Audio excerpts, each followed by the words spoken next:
Hello everyone and welcome to the channel. I'm Emmanuel, I'm an airline pilot, and today I finally got my RTX 4090 graphics card. It's been a little while, I've been really on the brink of if I should buy one or not, and in this video I want to show you a little bit about my process of thinking about if I should buy it, and of my very first impressions. Note that these are still first impressions, so I haven't quite optimized my settings yet, so all I did so far is what I'm going to show you in a few moments, and I still have to work myself a little bit through the settings, but I just want to start by showing you what we see now. So, before we get the airplane airborne, a very quick few things over here that we need to be aware of that I fell trapped into. I changed from an RTX 4080 Ti to the 4090. And my very first impression after I put the 4090 in was, well, things haven't improved. And indeed they hadn't. So there is some very important settings that you need to make in order to benefit from the 4000 series of graphic cards.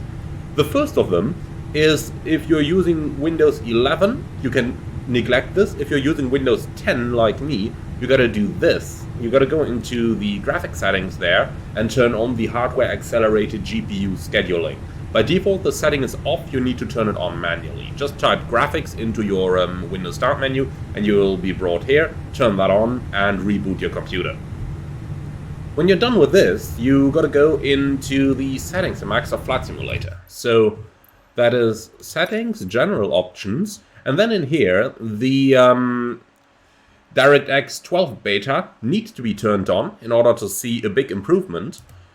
And then you need to go into the, or rather you first need to restart your computer, and then you've got the NVIDIA DLSS frame generation, and that is really what boosts your performance. So, as they describe it, frame rate generation boosts frame rate by using an artificial intelligence to render additional frames. So, basically what it does, you turn this on, and then the graphic card thinks about like, hey, I have 2 frames available here, what should I put in between? And it comes up with a frame in between. And like that, it basically doubles your frame rate. Also, something I did over there previously, in the anti-aliasing, I always used DLSS, but that provided some rather blurry displays, and I turned that back to TAA, which provides for much smoother displays. Previously I used DLSS with my 3080 because it gave me a much improved frame rate, but with the frame generation of the 4000 series I no longer need that, and I can take the visual improvement of the TAA anti-aliasing over the better frames of the DLSS. So that is the important settings that you need to do. For the rest of it I still have to play with them, they are still the same as in my 3080 Ti. So that's a little trap there that you can fall into. If you don't do any of this, except for the anti-aliasing, so if you don't turn the frame generation on, or if you're wondering why the frame generation is grayed out, you gotta put the DirectX 12 beta on. If you don't do any of this, you basically don't get better performance with a 4090 than with my previous 3080 Ti. So that's basically that. Now, let's go ahead and get our Airbus flying. And I'll show you a little bit of the improved frame rates. To give you a very first impression, I'm standing here at IndyBuild's JFK airport, and with my previous setup, I just couldn't use it. Even when I turned all the options off, when I put everything down to the very minimum, I got such a strong stutter at this airport that it was unusable. And it didn't matter which airplane I used either. Obviously the Phoenix is a bit more resource intensive than the PMDG, for example, but it just didn't work. Now, just look at that, and look at how smooth everything is. This is just perfect. When I'm looking around quickly, there are still some occasional stutters, like, you can see this, not entirely perfect. I surely hope that the recording software is able to capture this even. And overall, it just seems to work now. I did a very quick test flight from JFK to Boston, and I was totally impressed with the frame rate I got. So I gotta start playing with the settings now. But okay, we're done with this. Why don't we take the airplane up into the air, have a quick hop around New York, which is probably the most FPS intensive area that I know in the simulator, and then I'll just show you what kind of performance I'm getting with this now. So we've got Manflex 55 as is runway order thrust blue, thrust set.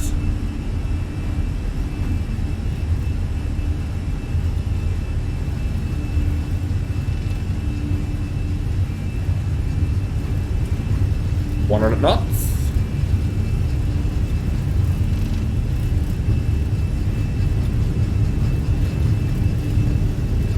V1, rotate.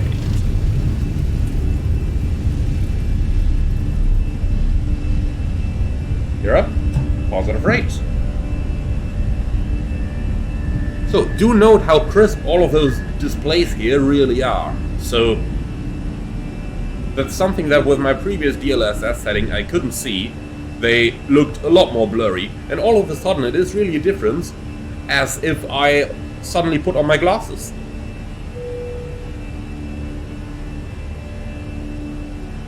So this is really an incredible difference there. Okay, enough of following that route. Let's go ahead, start accelerating.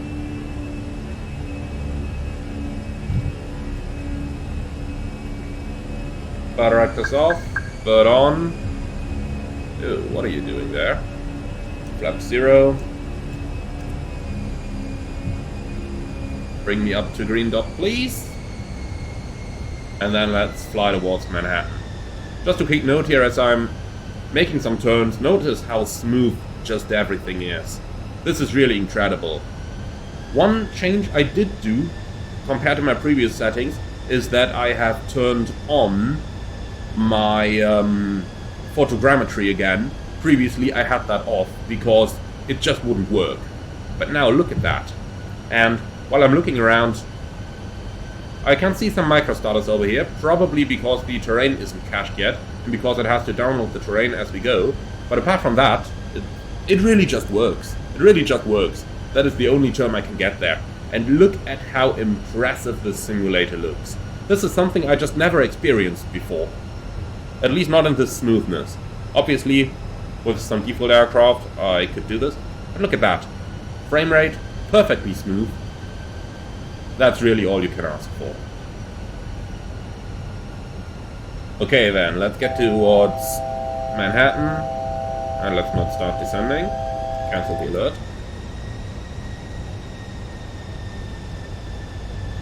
So let's go towards Manhattan and have a look at that. And again, notice the frame rate as I'm looking around. This is really a difference between night and day. The huge point in the RTX4090 series, or in general in the RTX 40-something series, is the frame rate generation, which simply takes the frame rate you have and doubles it. That is totally amazing. That is really totally amazing. So now that we're getting over Manhattan, I get some light microstarters as I'm looking around, but only some light ones. But look at this. Isn't that just amazing?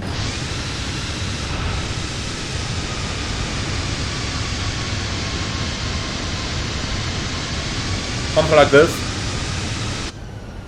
It's huge, and the frame rate with that, especially while I'm not looking around. When I'm not looking around, when I'm just steering my airplane, everything is 100% smooth as silk. Now you may be wondering, which RTX 4090 did I get then? And for what price point did I get it? Well, I got the Zotac version, and the price was 1,650 euros. And that was about the cheapest 4090 I could find, so that was as simple as my decision making here. I just took the cheapest 4090 I could find, because I knew the frame rate generation would double the frames anyway, so if I don't have the exact most expensive 2,500 euro version, I thought like, well, I might be getting 5 frames less, but as soon as the frame rate generation kicks in, it's gonna double anyway. And for that reason, anything more than 30 I'm rather happy with. If I can get it up to 60, then it's perfect. And if I'm getting it any further up, then, well, nice, but, you know. The important thing there that I wanted to take away from this is this. The frame rate generation really is a game changer. And I can only recommend you, give it a try yourself.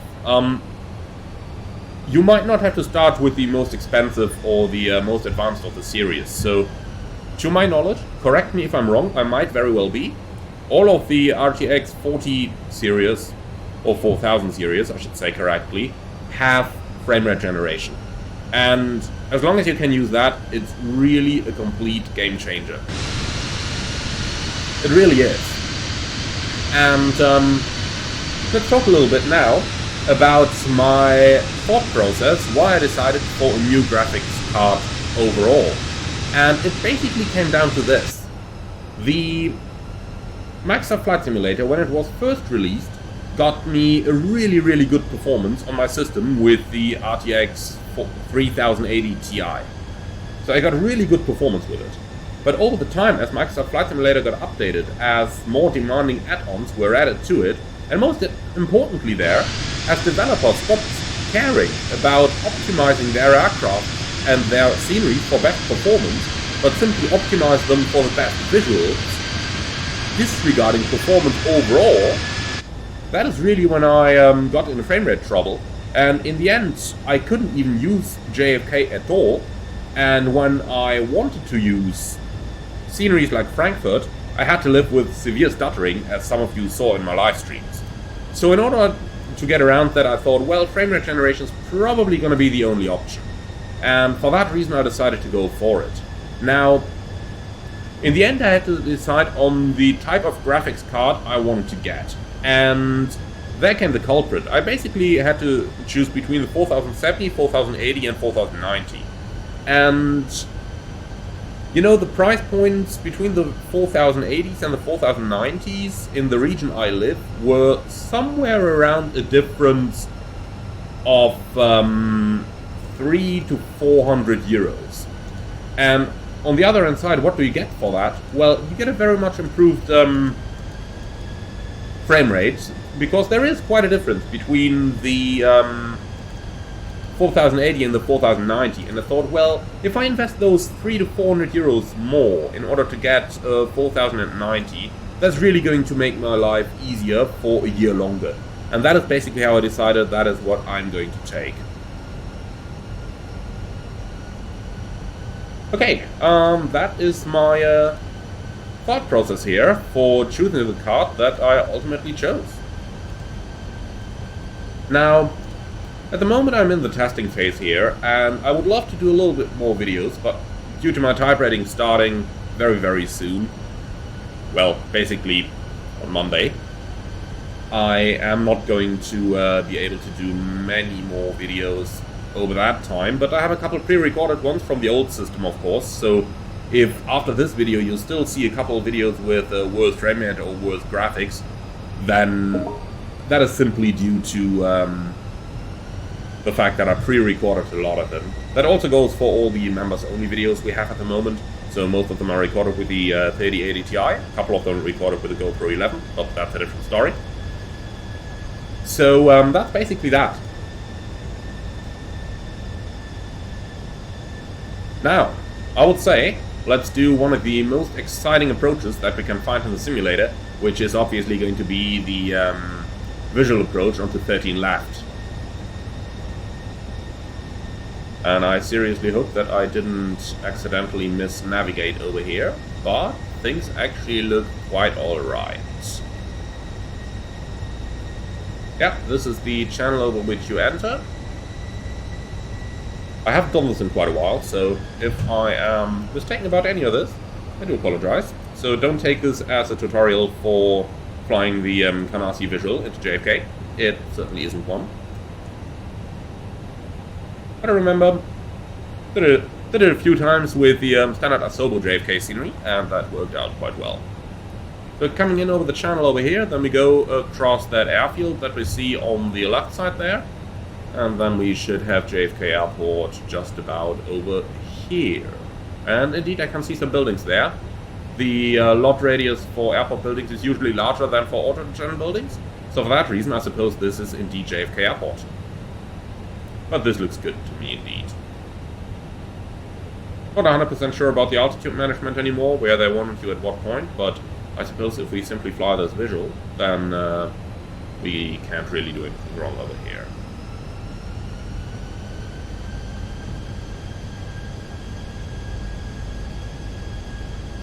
By the way, it is worth noting that the best graphics card you install is not going to get you over bugs in the sim. Like, you see those little tiles over there, over here, where the water is reloading every now and then? Well, that's just a bug of Microsoft Flight Simulator, and even the best graphics card isn't going to solve those for you. Okay then, we are across the highway. Let's set course towards the urban areas over here, and from there we can then join the final into 13 left.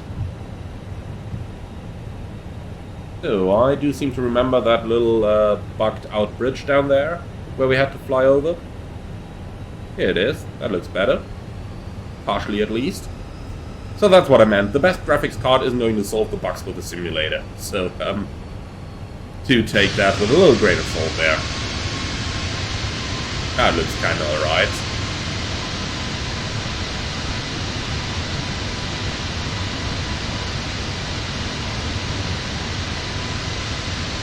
So that should be Canarsie VOR down there.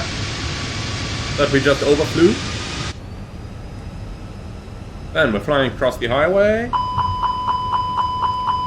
Oh yeah, stop complaining. You can have it, my friend. You can have it.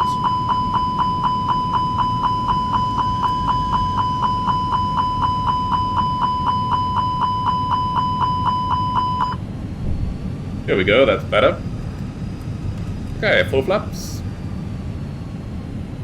We stay on the side of the highway. That's what I seem to remember, how you should do it. And there are the lead-in lights straight ahead. Those we are going to follow towards 13 left. And there is JFK. And look at that frame rate. I mean, getting these kind of frames with a totally smooth experience, I don't know what it looks like on the recording, by the way. I'm just talking about what I'm seeing on my screen. But getting such a smooth experience onto one of the world's biggest airports, that's really amazing. Okay, so, over the lead-in lights. Let's turn in. Can we see something? Yeah, we can. Okay, there's the next series of lights. Let's go there. By the way, just to mention it, I'm recording this while I'm actually flying this, so this is not a replay that you see over here. So I'm kind of doing everything at the same time, so I do apologize if I'm flying something inaccurately over here. But this seems to look quite good for me. Okay, so straight over here, and then we got the next series of lights coming up over there, and that leads us on to 13 left then. Amazing visual. In my old airline, we would never have been allowed to fly something like this. Never. But over here, it's quite amazing. Okay, the puppy is showing 4 reds at the moment, so we are gonna maintain altitude, but we're already coming in. Very good, on puppy. And here we are. Amazing approach. Absolutely amazing approach.